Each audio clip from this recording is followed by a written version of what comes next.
ஆண்டவரும் அருமை இரட்சகருமாகிய இயேசு கிறிஸ்துவின் பரிசுத்தமுள்ள நாமத்திற்கு மகிமை உண்டாவதாக.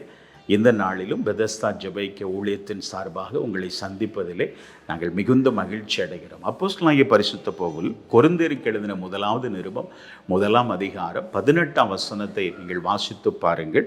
சிலுவையை பற்றிய உபதேசம் கெட்டுப்போகிறவர்களுக்கு பைத்தியமாயிருக்கிறது, ரட்சிக்கப்படுகிற நமக்கோ அது தேவ பலனாயிருக்கிறது.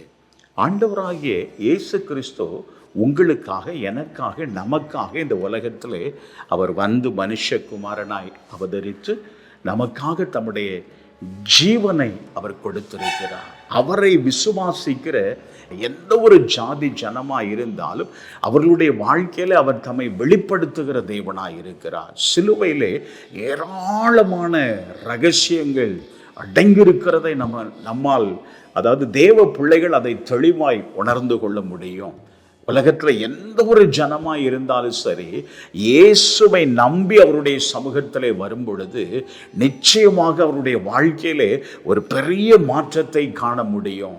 எத்தனையோ மரணத்தின் பிடியில் இருந்தவர்கள், எத்தனையோ வாழுவதற்கு இனி வழியே இல்லை என்று தற்கொலையை நாடினவர்கள் கூட அவருடைய சமூகத்திலே வந்து அவருடைய அன்பை அறிந்து கொண்டு, கல்வாரி சிலுவையின் மூலமாக அவருடைய அன்பை பெற்றுக்கொண்டு இந்த உலகத்தில் இன்றைக்கு சாட்சியாய் வாழ்ந்து கொண்டிருக்கிறார்கள். சிலுவை ஒரு மனுஷனுடைய வாழ்க்கையிலே ஒரு புதிய அத்தியாயத்தை துவக்குகிற ஒரு சின்னமாய் காணப்படுகிறது. பழைய ஏற்பாட்டு காலத்திலே மரத்திலே தூக்கப்பட்ட எவனும் சபிக்கப்பட்டவன் என்று எழுதியிருக்கிறபடி ஒரு சபிக்கப்பட்ட சின்னம் ஒரு ஆசீர்வாதத்தின் சின்னமாய் ஆண்டவராய் இயேசு கிறிஸ்து நமக்காக அந்த சிலுவையில் அடிக்கப்பட்டபடியினால் அது ஒரு ஆசீர்வாதத்தின் சின்னமாய் மாறினது. அதே போல சாபத்தின் வாழ்க்கையில நீங்க இருக்கிறீங்களா, பாவத்தின் வாழ்க்கையில நீங்க இருக்கிறீங்களா, வியாதியின் பிடியில நீங்க சிக்கி தவிக்கிறீங்களா, என்ன ஒரு காரியமா இருந்தால் உங்களுக்காக கல்வாரி சிலுவையில் அடிக்கப்பட்ட அந்த ஆண்டவராய் இயேசு கிறிஸ்துவை நோக்கி பாருங்கள். அந்த ஆண்டவராய் இயேசு கிறிஸ்துவை நீங்க நோக்கி பார்க்கும் பொழுது நிச்சயமாய் உங்க வாழ்க்கையில ஒரு விடுதலை உண்டு, அற்புதம் உண்டு.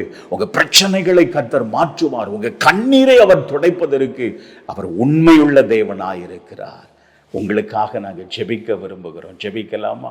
எங்கள் அன்பின் ஆண்டவரை, இந்த நிகழ்ச்சியை பார்த்து கொண்டிருக்கிற எந்த பிள்ளைகளாயிருந்தால் அவங்க வாழ்க்கையில் இருக்கிற பிரச்சனைகளை மாற்ற நீர் வல்லமை உள்ளவராயிருக்கிற அவர்களுக்காக உடைய சிலுவையில் மரித்தீரப்பா, ரத்தம் சிந்தி மரித்தீரப்பா, உங்க ஜீவனையை கொடுத்தீரப்பா. 3ஆம் நாளில் நீர் உயிரோடு எழுந்தீர் ஆண்டவரை. இன்றைக்கு நீர் ஜீவன் உள்ளவராயிருக்கிறீர். அதை நிரூபிக்கும்படியாக உங்க சமூகத்தை நோக்கி பார்க்கிற பிள்ளைகளுக்கு அற்புதங்கள் நடக்கட்டும் இயேசுவின் நாமத்தில். நீர் அப்படி செய்கிறதற்காய் ஸ்தோத்திரம்.